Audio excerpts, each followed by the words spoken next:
అందరికీ జై భీమ్. నేను Rajesh Mahasena. Welcome to Mahasena media. కోనసీమలో ఎవరో కొంతమంది కుర్రోళ్ళు కలిపి ఒక ఫ్లెక్స్ ఏర్పాటు చేశారు. ఆ ఫ్లెక్స్లో కొన్ని ఇతర వర్గాలని రెచ్చగొట్టే విధంగా కొన్ని స్టేట్మెంట్లు కూడా రాశారు. దీని మీద అక్కడ ఉన్న దళితులు ఇమీడియట్గా స్పందించారు. తర్వాత దీన్ని వైసీపీ వెంటనే టేకప్ చేసి పవన్ కళ్యాణ్ గారి మీద మొత్తం ఈ ఎంటైర్ విషయాన్ని రుద్దేయడానికి అక్కడ కోనసీమలో ఉన్న దళితులకి మరియు జన సైనికులు అంటే కాపులకి విద్వేషాలు రావడానికి గొడవలు ఇచ్చేయడానికి ఆల్రెడీ ఏదైనా చిన్న అవకాశం దొరికితే చాలు కదా, గొడవలు పెట్టి బతకడమే కదా అలా బతుకు. దాని మీద వేళ వైసీపీ గవర్నమెంట్కి కూటమి ప్రభుత్వానికి ఉన్న తేడా ఏంటి చెప్తానండి. మీరు ఇక్కడ చూడొచ్చు ఒకసారి. కోనసీమలో పవన్ రచ్చ ఎవరో పెట్టారు తమ్నైల్. పవన్ కళ్యాణ్పై దళితుల తిరుగుబాటు, పుట్టినరోజు ఫ్లెక్సీల వివాదం, కోనసీమలో అగ్గి రాజుకుందా. ఓడి అమ్మ, రాజుకోవాలని చాలా సరదాగా ఉంటుంది. బర్త్డే రోజు పవన్కి బిగ్ షాక్. ఇది మన యాక్చి అబద్ధాల పుత్రిక సాక్షి పత్రిక. పవన్కి బిగ్ షాక్ అటండి. మీరెంతా మీ స్థాయి అంతా, కోనసీమ హైడ్రామా. ఇది ఆల్రెడీ సాక్షి పేపర్లో కూడా వేసినట్టున్నారు. కోనసీమలో పవన్ చిచ్చు, రోడ్డు మీద పడేస్తాం కొడకల్లారా, మీరెంతా మీ స్థాయి అంతా. కోనసీమలో జనసేన ఫ్లెక్సీ వివాదం, పోలీసుల ముందే పీకి అవతల పాడేశారు. పవన్ కళ్యాణ్ పుట్టినరోజు కోనసీమలో వివాదాస్పద ఫ్లెక్సీలు, పవన్పై తిరగబడ్డ దళితులు, కులాల మధ్య విద్వేషాలు రెచ్చగొట్టేలా పవన్ కళ్యాణ్ ఫ్లెక్సీ. ఆ ఫ్లెక్సీ పెట్టిన వాళ్ళు ఎవరో కానీ ఖచ్చితంగా 100% చాలా పెద్ద పొరపాటు చేశారు, చాలా పెద్ద తప్పు.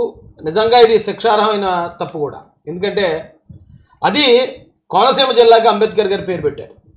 అంబేద్కర్ కోనసీమ జిల్లా. అక్కడ ఆ జిల్లాలో ఒక ఫ్లెక్స్ వేసి ఇది పవన్ సీమ అని పెట్టారు. ఒక 4-5 కుర్రల ఫోటోలు ఉన్నాయి అక్కడ. తర్వాత మీరంతా మీ బతికంతా పండేస్తాం కొడకల్లారనేదో ఇంకొక స్టేట్మెంట్ కూడా రాశారు. ఎవరినన్నారు ఏంటి అనేది అక్కడ క్లియర్గా లేకపోయినా అంబేద్కర్ కోనసీమ జిల్లాను పట్టుకుని అది పవన్ సీమ అని రాసిన 4 కుర్రలు ఎవరైతే ఉన్నారో వాళ్ళు కావాలని రెచ్చగొట్టారు ఎదుటి వ్యక్తుల్ని.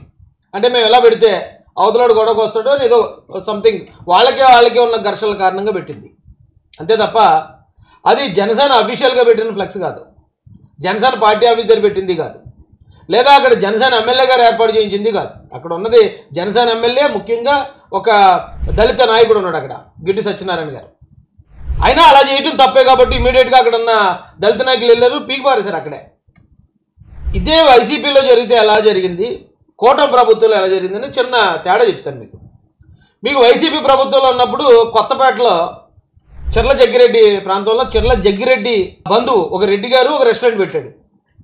ఆ రెస్టారెంట్లో అతను అంబేద్కర్ గారి ఫోటోలు ఉన్న ప్లేట్లలో అతను నూడిల్స్ సప్లై చేశాడు, అంటే ఎంగిలేసాడు అంబేద్కర్ గారి మీద. వేస్తే అక్కడున్న 4-5 కుర్రోళ్ళకి అది అవమానంగా అనిపించింది దళితులకి. ఏంటయ్యా మీరు ఎలా చేశారేంటి, అంబేద్కర్ గారి ఫోటో వేశారేంటి అని జస్ట్ అడిగారు, ప్రశ్నించారు అంతే. అంతే తప్ప ఆ హోటల్కి ఏమో తాళం వేయలేదు, ఆ హోటల్ని సీజ్ చేయలేదు, లేకపోతే ఆ హోటల్కి ఉన్న ఫ్లెక్సీలు చంపలేదు, ఏం చేయలేదు. ఆ చిన్న కారణానికి 18 మంది దళితుల్ని 20 రోజుల పైనే సెంట్రల్ జైల్లో పెట్టించింది వైసీపీ గవర్నమెంట్. 20 రోజుల పైనే. అదే కోనసీమకు అంబేద్కర్ గారి జిల్లా కావాలని మాలాంటి వాళ్ళు ఎంతోమంది నాకన్నా పెద్ద సీనియర్లు కూడా ఎప్పటి నుంచో అడుగుతున్నారు. జగన్మోహన్ రెడ్డి వచ్చి కొత్త జిల్లాలకు పేర్లు పెట్టాడు, అన్నింటికి బాగానే పెట్టేశాడు. పొట్టి శ్రీరాములు గారి పేరు పెట్టేశాడు, లేకపోతే ఇంకొక ఎన్టీఆర్ గారి పేరు పెట్టాడు, ఇలా చాలా అల్లూరు సీతారామరాజు గారి పేరు పెట్టాడు. అన్నీ ఎవరిని అడగకుండా చక్కగా పెట్టాడు, ఎవరో అభ్యంతరం చేయలేదు, అందరూ ఆనందించారు. కానీ అంబేద్కర్ గారి పేరు పెట్టడానికి మాత్రం ముందు కోనసీమని పెట్టాడు.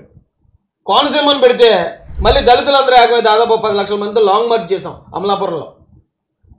అప్పుడు మళ్ళీ తగ్గిన ఇదే జగన్మోహన్ రెడ్డి అయితే మేము ప్రజల నుంచి వినతులు స్వీకరిస్తాం అని మళ్ళీ ఇంకొక వివాదాన్ని తెరలేపాడు. అప్పుడే కోనసీమ అల్లర్లో అప్పుడే పినిపేశ్వర బిల్లు కానీ లేకపోతే ఇంకొక ఎమ్మెల్యే ఇల్లు కానీ తగలబెట్టేశారు. అంటే ఆ గొడవ కారణం ఎవరు? అంబేద్కర్ గారి పేరు పెట్టడానికి కూడా ఇష్టం లేని జగన్మోహన్ రెడ్డి కదా. విదేశీ విద్యకి అంబేద్కర్ గారి పేరు తీసేసి జగన్ పేరు పెట్టుకున్నాడు. ఎవ్వడూ మాట్లాడలే. ఈవెన్ దళితులు ఎంతోమంది మీద దాడులు జరుగుతున్నప్పుడు కూడా ఒక్క వైసీపీ నాయకుడు కానీ ఒక్క పోలీస్ అధికారి కానీ ఖండించలేదు ఆ సమయంలో. ఇక్కడ ఫ్లెక్స్ పెట్టారు, పెట్టడం తప్పు. పెట్టిన వెంటనే చాలామంది మీరు వచ్చి ధర్నా ఎందుకు చేయలేదు అంటారు. మేము అప్పుడు అధికార పార్టీలో ఉన్నాం, మేము పార్టీకి చెప్తాం, పెద్దలకు చెప్తాం ఏం జరగాలో, దానికి సొల్యూషన్ తీసుకొస్తాం. ఇప్పుడు కూటమి ప్రభుత్వం ఏం చేసింది చూడండి. నేను పి గన్నవరం సిఐ. ఇటీవల ఫ్లెక్సీల విషయంలో జరుగుతున్న వివాదాల నేపథ్యంలో పి గన్నవరం సర్కిల్ పరిధిలో ఈ హెచ్చరికలు జారీ చేస్తున్నాము. ఇటీవల మనం చూస్తున్న కొన్ని ఫ్లెక్సీల్లో ఆ సీమ ఈ సీమ అని చెప్పి కొన్ని వివాదాస్పదమైన వ్యాఖ్యలు చేయడం జరుగుతుంది. దీనికి ఆంధ్రప్రదేశ్ ప్రభుత్వం గెజిట్ నోటిఫికేషన్ ద్వారా ఒక పేరు నిర్ణయించడం జరిగింది. డాక్టర్ బిఆర్ అంబేద్కర్ కోనసీమ జిల్లా అని. ఎవరైనా ఇక నుంచి ఫ్లెక్సీల్లో కానీ ఏదైనా ఉంటే ఈ విధమైన పదం మాత్రమే వాడాలి. ఎవరైనా రెండు వర్గాల మధ్య విభేదాలు సృష్టించే దిశగా కానీ లేకపోతే రెండు వర్గ వైషమ్యాలు రెచ్చగొట్టే విధంగా కానీ ఫ్లెక్సీలు పెడితే మాత్రం వాళ్ళపైన చట్ట ప్రకారం చర్యలు తీసుకుంటాము. అదేవిధంగా ఈ ఫ్లెక్సీ షాప్ ఓనర్లందరికీ కూడా ఒక హెచ్చరిక, దాంట్లో అభ్యంతరకరమైన వ్యాఖ్యలు రాయడం జరుగుతుంది. మేము చూస్తున్నాము. ఈసారి కనుక ఎటువంటి అభ్యంతరకరమైన వ్యాఖ్య డబ్బులు తీసుకుంటున్నాం కదా అని ఏది పెడితే అది ప్రింట్ చేసి రాసి ఇస్తే మాత్రం వారిపై కఠినమైన చర్యలు తీసుకుంటాము. ఆ షాప్ ఓనర్ పై ఇది అందరూ కూడా గుర్తుపెట్టుకోవాల్సిందిగా కోరుతున్నాము. Thank you. కూటమి ప్రభుత్వం ఆ ఫ్లెక్సీ పెట్టిన వాళ్ళకే కాదు, ఆ ఫ్లెక్సీలు ప్రింట్ చేసే వాళ్ళకి కూడా వార్నింగ్ ఇచ్చింది. ఇలాంటివి మళ్ళీ రిపీట్ అవడానికి వీల్లేదు, వాళ్ళు రిపీట్ అయితే కనుక కఠినమైన చర్యలు ఉంటాయి. మరి ఆ రోజున అంబేద్కర్ గారి ఫోటోల మీద, ఎంగిల్ ప్లేట్ల మీద ఆయన ఫోటో వేసిన వాళ్ళని ఏ పోలీస్ అధికారితోటైనా ఇలా వార్నింగ్ ఇప్పించారా? కనీసం ఎమ్మెల్యే వచ్చి ఇలా అలా చేశారు, అంబేద్కర్ గారిని అవమానించారు, మళ్ళీ ఇలాంటిది కనుక కొత్తపేట నియోజకవర్గంలో జరిగితే, కోనసీమ జిల్లాలో జరిగితే నేను ఒప్పుకోనని అతను ఏమైనా స్టేట్మెంట్ ఇచ్చాడా? దళితుల మీద ఎన్నో దాడులు జరిగినప్పుడు జగన్మోహన్ రెడ్డి ఒక్కదానికైనా స్పందించి ఇక నుండి ఎవడన్నా దళితుల మీద దాడి చేస్తే వాళ్ళ మీద చట్టపరమైన చర్యలు తీసుకుంటాను, కఠినంగా శిక్షిస్తానని ఒక్క మాట, ఒక్క స్టేట్మెంట్ ఇచ్చాడా? లేదంటే ఆ సాక్షి పేపర్లు ఇప్పించారా? సాక్షి టీవీలో చెప్పించారా? మీరేనా కూటమి ప్రభుత్వాన్ని అడిగేది? అసలు మీకు అర్హత ఉందా దళితుల వైపు మాట్లాడడానికి? కూటమి ప్రభుత్వం ఎక్కడ ఏ అన్యాయం జరిగినా, దళితులకే కాదు, బీసీలకు అన్యాయం జరిగినా, కాపులకు అన్యాయం జరిగినా, ఈవెన్ రెడ్లకు అన్యాయం జరిగినా సరే ఖచ్చితంగా న్యాయం చేసే ప్రభుత్వం ఇది. ఈ ప్రభుత్వాన్ని మీరు ఎలా ప్రశ్నిస్తారా? నాకు అర్థం దద్దమల్లారా. ఇమీడియట్గా యాక్షన్ తీసుకున్నారండి. ఇమీడియట్గా ముందెళ్ళి ఆ ఫ్లెక్స్ చింపేశారు. చింపేసిన వాళ్ళ మీద ఎవరు గొడవ పెట్టలేదు, చింపేసిన వాళ్ళ మీద ఎవరు కేసు చర్ల జగ్గిరెడ్లా కేసు పెట్టి వాళ్ళని అరెస్ట్ చేయించలేదు. అయితే ఒకటి చెప్తాను నేను, కూటమి ప్రభుత్వం వచ్చిన తర్వాత ఎక్కడ ఏ అన్యాయం జరగదు, ఎక్కడ ఏ గొడవ జరగదని ఎవరు చెప్పలేరు. గొడవలు పెట్టేవాళ్ళు అన్ని పార్టీల్లోనూ ఉంటారు. కానీ గొడవ పెట్టినోడిని ఇమీడియట్గా ఇలా సరిదిద్దే చట్టం ఉంటుంది ఇక్కడ కూటమి ప్రభుత్వంలో. మొన్న ఈ వైసీపీ వాళ్ళు గొడ్డలు తట్టుకుని రప్ప రప్ప నరుగుతో ఎగురుతున్నారు.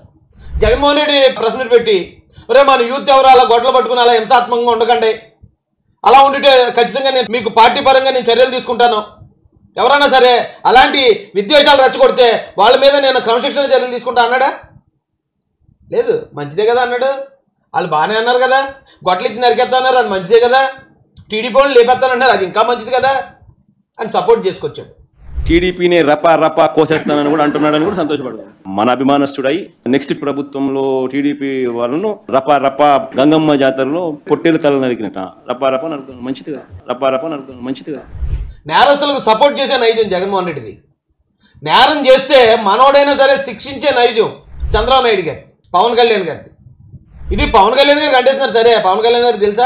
ఆయన ఏమైనా ప్రెస్ మీట్ పెట్టి భలే పెట్టారా, అందుకు తప్పేముంది మా ఓటు పెట్టిన దాంట్లో, బాగానే పెట్టాడు కదా, ఏ దానికి ఎంత గొడవ చేస్తున్నారేంటి అని ఏమన్నా జగన్మోహన్ రెడ్డి లాగా సపోర్ట్ చేశాడా పవన్ కళ్యాణ్ గారు వచ్చి?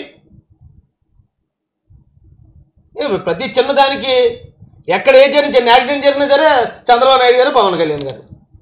ఎక్కడైనా ఒక ఎవడెవడో గొడవ వచ్చి కొట్టుకున్నాడు, ఇద్దరు తాగేసి కొట్టుకున్నా సరే లోకేష్ గారే దీని అందరికీ బాధ్యత.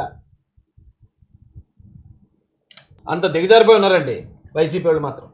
ప్రతిదీ ఏదో ఒక పనికిమాలిన టాపిక్ తీసుకురావటం, గవర్నమెంట్ మీద బుర్ర జల్లే ప్రయత్నం చేయటం. ఎవరో నమ్మట్లేదు అలాంటి పనికిమాలిన ప్రచారాలని. అయితే ఈ విషయంలో ఈ గన్నవరం సిఐ గారి, పి గన్నవరం సిఐ గారికి, అలాగే కోనసీమ జిల్లా డిఎస్పీ గారికి, కోనసీమ జిల్లా ఎస్పీ గారికి తక్షణం స్పందించి దీని మీద ఇంత కఠినమైన చర్యలు తీసుకున్నందుకు, అక్కడ ఏ గొడవలో లేకుండా శాంతి భద్రతలు కాపాడినందుకు మీ అందరికీ కూడా హృదయపూర్వకంగా ధన్యవాదాలు తెలియజేస్తున్నామండి. జై భీమ్, జై భారత్, జై జై మహాసేన, జై తెలుగుదేశం, జై చంద్రబాబు, జై జై లోకేష్.